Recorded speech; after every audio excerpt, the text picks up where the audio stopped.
Here's a young, rising music star. His name is Sebastian, and he just released his first studio album of 8 original songs from his alternative debut album titled Under the Moon. And already it has reached 150,000 streams and counting. Now, tying this all together, Sebastian does his music. He's really good at it. He loves it. He's passionate about it. His mom was Fifi. All those WCW fans out there that remember Monday Nitro and WCW and the NWA and Fifi. And then his stepdad is the nature boy, Ric Flair. Sebastian, but first, before all that, I want to get to the music. What inspired you to become a musician, to become a singer? Was it something you did growing up? Yeah, I think it's safe to say that. I think just from a very young age, really young, I would listen to music whenever I was feeling, any sort of emotions, happiness, sadness, whatever they were at an elevated feeling. So I would listen to songs and connect with them, whether it's through the voice of the artist or however the music was composed.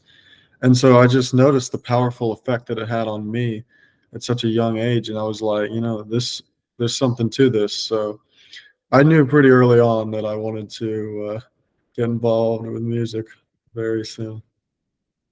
Are we talking Smashing Pumpkins here? What are we talking? What is Sebastian listening to growing up? Come on. Yeah, actually, it took me a while to get into Smashing Pumpkins, but yeah, I do enjoy Smashing Pumpkins. For me, it was some of the biggest ones were like Aerosmith and yeah, like pretty much all the classics, Rolling Stones, Maroon 5. Yeah, it was just the big rock acts really that were on the table, the Doors and all that. What's interesting with that was you got some classic rock in there. So I'm wondering who influenced you, if there was someone, to listen to that type of music, or was it just something that you found? Well, to be honest with Jim Morrison, I mean, like that guy is like, I pretty much made a decision early on in my life to kind of model my life after him. At least it just seemed like a lot of our beliefs were lining up, and all the research I'd done about him, and especially that movie they made with Val Kilmer. That's a good movie. Yeah, I was going to mention that. I was just going to say the Val Kilmer movie, if you got to see that and all, because that really it really told a good story there. Yeah, no, I absolutely adore Jim Morrison. So he's a bit of a, role model of sorts, musically speaking. When you're crafting your songs, how much time does it take you? What is the process for you, and just your inspirations, your thoughts about your own songs? Yes, so it varies by song for sure, but sometimes I'll have these moments throughout the day. These will just randomly happen, and I can't predict them. But what'll happen is like I'll just get something kind of like that sticks in my mind, some sort of like whether it be a hook or a verse or just any sort of like rhyme scheme or melody that just it can't go away. And another hero of mine is actually Stephen King. And he said one time that he doesn't keep a notebook and he doesn't write down any of his ideas because he says that the best ideas will stay with you for a very long time, so you don't even need to write them down. And that's how he knows that it's a really good idea. So I kind of prescribe to that philosophy a lot now. And yeah, I mean, I still have songs that I haven't recorded where I can just I'm like, yeah, this cannot get out of my head. This is so good. I can't wait to go record this. So yeah, I write everything down, Sebastian. Oh. I can't do it. I can't. My mind, at my age, in my mind, I have to write everything down, Sebastian. Good for you. I understand. Yeah. Hey, Stephen King, that's so funny you mentioned that. Were you into horror movies or read any of his books? I'm an avid Stephen King fan. So I love horror movies for sure. Yeah, no, I've read a bunch of Stephen King's books. I'm a huge fan. Now, you released your first music video, and for the first single titled Goth Girl at Bar, which was directed by Michael Allen, who recently directed Killer Mike's video Exit 9. Wondering if you could tell us a little bit about that song. Yeah, that song is a fun one for sure. Uh, yeah, the inspiration came from this girl that I used to date who, yeah, it was just a No names. really, Don't mention any names, Sebastian. I'm oh giving no, you some right believe now. me, Don't I mention won't. names. Believe me, I won't. But yeah, no, I mean, I mean, it wasn't fun at all at the beginning. It was a terribly toxic relationship. But the thing is, it would be on and off, is what it ended up being. It ended up being the like longest relationship I'd ever been in. But if you like combine the time together that we were actually together, like you take the on period and you minus the off period, it's not that long at all, to be honest. But it was just the idea for the song. I remember I wrote it when we were off at one point, and then uh, even before like finalizing the song that's on the album right now, we got back together and I played her the song and she loved it because I mean, like, I don't know if you can tell, like, if you listen to the whole album, that song "Goth Girl at Bar" kind of stands out from the rest of the songs. It's definitely more rock and more kind of like leaning towards like Pierce the Veil and that type of sound. And that's just because that was the type of music that we listened to together. So that's where the influence of the whole like style of the sound for that one came from. When you're doing this, and I know you're still young at this whole process, but when you're doing this with your songs, and it's so interesting to talk to somebody with an eclectic mind, someone musically gifted. And I'm curious, are there times when you're going through this process right now where you're saying, okay, here are my 8 songs that I want to put on this one. I have a few more, but they don't fit with this package that I'm putting together. Or does it not go like that for you so far? So I can't speak for every artist, but there's a trend, so to speak, in the music industry to always make more songs than you anticipate being on the album, because you don't want to just say, all right, I want an album of 8 songs, and then you go and then you make 8 songs, and those are the songs on the album. So what I did for this first album, we went and made a bunch of songs, and the idea was always to look at this big pool, and then I mean, it was originally supposed to be an EP, actually. It wasn't even supposed to be 8 songs at all. It was supposed to be max 6 songs. And then because of the pool, like, we were looking at all these songs, and it turned out, okay, wait a minute, we got like some pretty good songs here. We got more good songs than we anticipated, some really solid tracks. And so we were able to commit to 8 songs and then just polish those up. And that became Under the Moon. Touring wise, you performed at MR2 Trailfest in Marietta, Georgia. And I'm curious, for you, what do you want to do touring wise? What reach do you want there? We see some artists that will put music out, maybe not tour as much, just because of social media now and how you could just get out there with social media. But what is your thought on something like that and touring? Well, my thought on that is that I want to go and perform everywhere. I love performing live. When you're talking about Trail Fest that I did, that was an amazing experience. And it just made me, I can already tell I'm going to become addicted to performing live because it is just so amazing. I've never experienced anything like that. And it is just so fun to just get up there and sing all your songs. And now that I got the album out, I got these 8 songs. And I've already been coming up with a whole bunch of ideas. I don't have anything on the schedule right now for touring wise or, anything like that. But, it's festival season coming up, right? So I definitely want to get out there for sure. Another interesting part of all this and your journey so far is that you were trained vocally under Grammy nominee Mama Jan Smith, who trained Justin Bieber, Usher, the Van Perry, and Rob Thomas, to name a few. How did that connection come about for you? So yeah, I met Mama Jan when I was in high school, actually. And then, Sebastian, where was high school for you, if I could ask? okay, so for my first 2 years, I went to a small private Catholic school called Notre Dame Academy. And then my last 2 years, which is also the reason why I stopped working with Mama Jan, I went to a boarding all boys military school.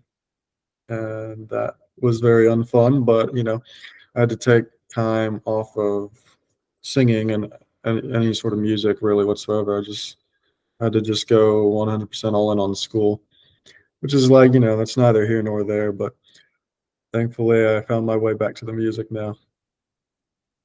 And then your connection with her and just reaching out. And then did you also then after military school, boarding school, go back with her? Or then you just decided to go on your career?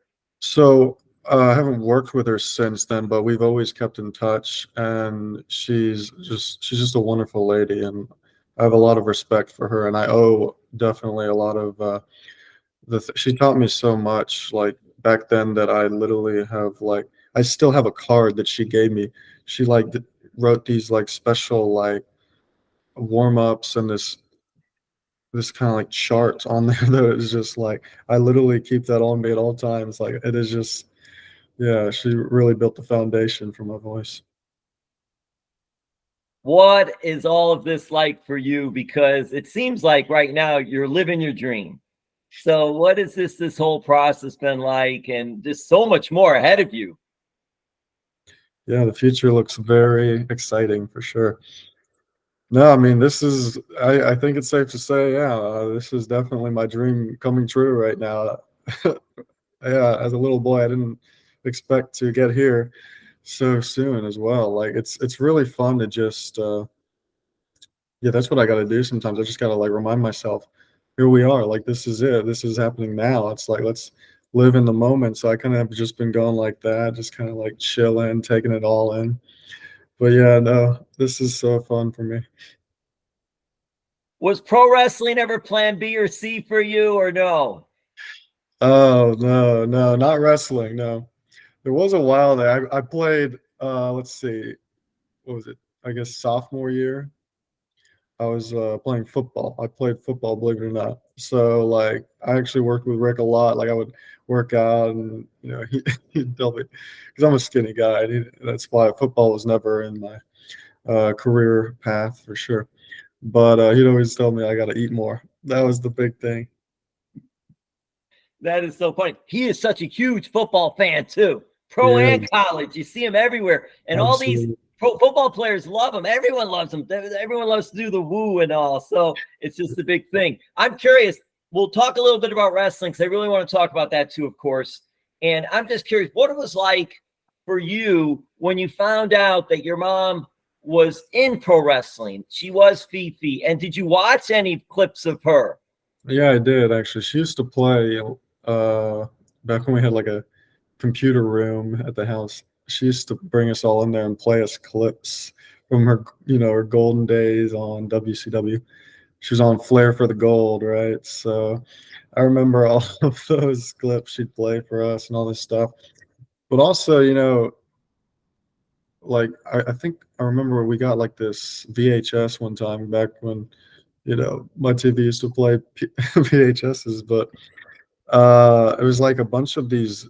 I remember this very vividly. It was these steel cage matches, like Hell in a Cell matches, and one of them on there was like Ric Flair and Kerry Von Erich, I think, and that was like the first kind of like exposure I got of Rick in the wrestling world, like via that. And I just kind of was like, this guy is pretty cool. I kind of like became a fan before he even became a stuff. So that was pretty funny. It is so cool. And it's funny because Ric Flair is different as far as just in talking with him and all away from the ring. But when you see that spotlight hit or that TV camera light go on, the red light go on, then Yeah. then it becomes Ric Flair larger than life. I'm just curious, Yeah. what was Ric Flair like with you all away from all that? Yeah, you see, that's a good point there, right? The public image of Rick, right? It's different from his private life and all this.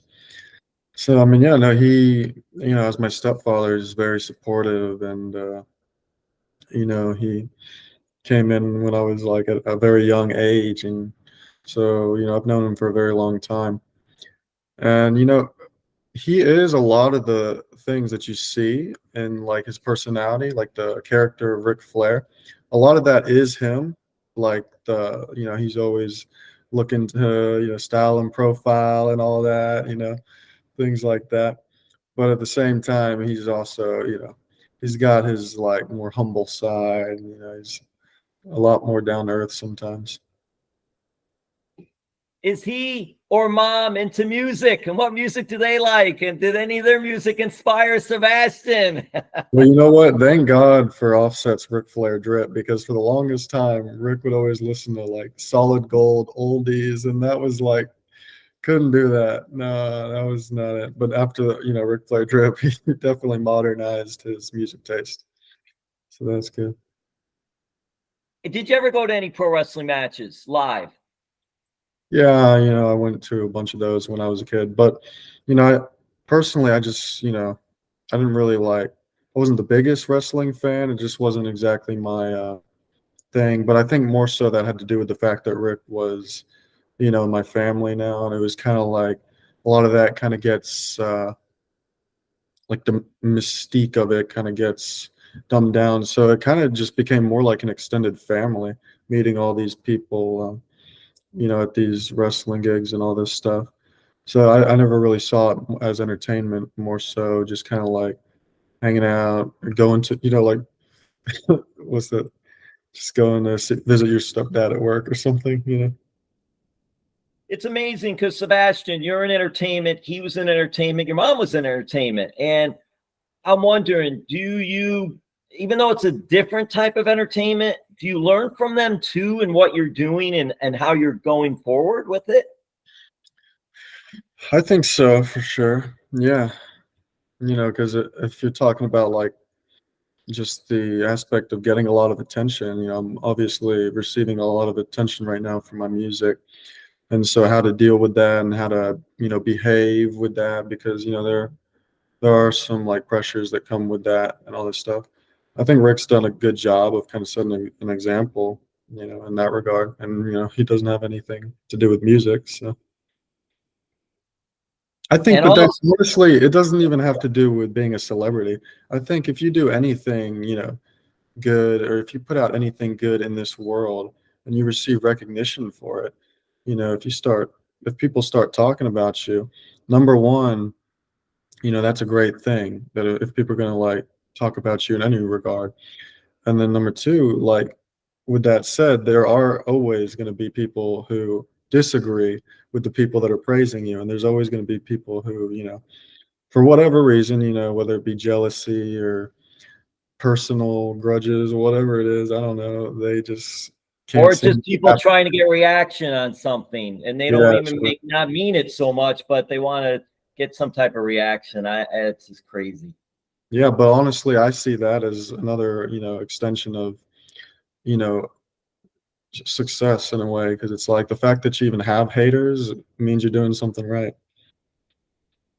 Well, even with that though, but there are a lot of people that are positive because we hear so much about the negative. But there are so many people on social media and all positive fans giving good feedback and all, and Absolutely. constructive criticism is okay too. But Absolutely. it's just a different time frame. Your generation, your time frame is so much different from your stepdad, your mom, my generation, and all, and just all the technology, AI, and social media, and all these different things that are out there. But it also lends itself that you're able to get your message out there. You're able to get your music out there quicker, faster, to more eyes than way back then. So there is some Yeah. give and take and plus and minuses to all this. Yeah, the world is definitely much more accessible now, for sure. Well, Sebastian, a couple more questions, let you go. Thank you so much for the time, young man. Very respectful. Just, I appreciate what you're doing. I appreciate everything that you're saying. I'm curious, are you a fan of The Walking Dead? Yeah, I assume you're bringing that up because I was on the show for the first like 4 seasons. Yeah, no, I watched every episode. Yeah, the funny thing about that is I was like what 10 years old, 9 years old when we first started filming that. And I watched every single episode as it came out. Like my mom let me watch all of it. Sebastian, man, this is so cool though. How does a kid, but just how did that all come about? You know the quick story, but how did that come about that you were able to land a role in The Walking Dead, which has become so iconic and popular? Yeah, that one I owe to my mom for sure, because she just brought me in one day. This was before anybody knew what The Walking Dead was, and like before even the people filming it knew it was going to blow up. But she brought me in, and I met with Chandler, and they were like, we looked very much alike. Like even I knew at the time. I was like, whoa, this guy looks like me. And before we knew what was going on, I got the role, so to speak, and then it became something. That is so cool too. Life in itself. Were you singing back then too? I know that was a while ago, but were you getting into the singing as well? I know that wasn't part of the cast of The Walking Dead and their TV show, but I was just curious if you did any singing back then, even locally or something. No, not back then. No, I think it might have been like some sort of like musical play, like in drama club or something. But other than that, no. Like I had always, even though I had always had the dream of becoming like a rock star. That's what I would say when I was younger. I didn't, actively like try to do anything with it yet, because a lot of it was I just didn't know how, and I didn't know where to get started, and that was so intimidating for me. And then, of course, with The Walking Dead, I had that foot in the door with acting, so I kind of got carried away for a while there, and that's where my life was going. I was just acting.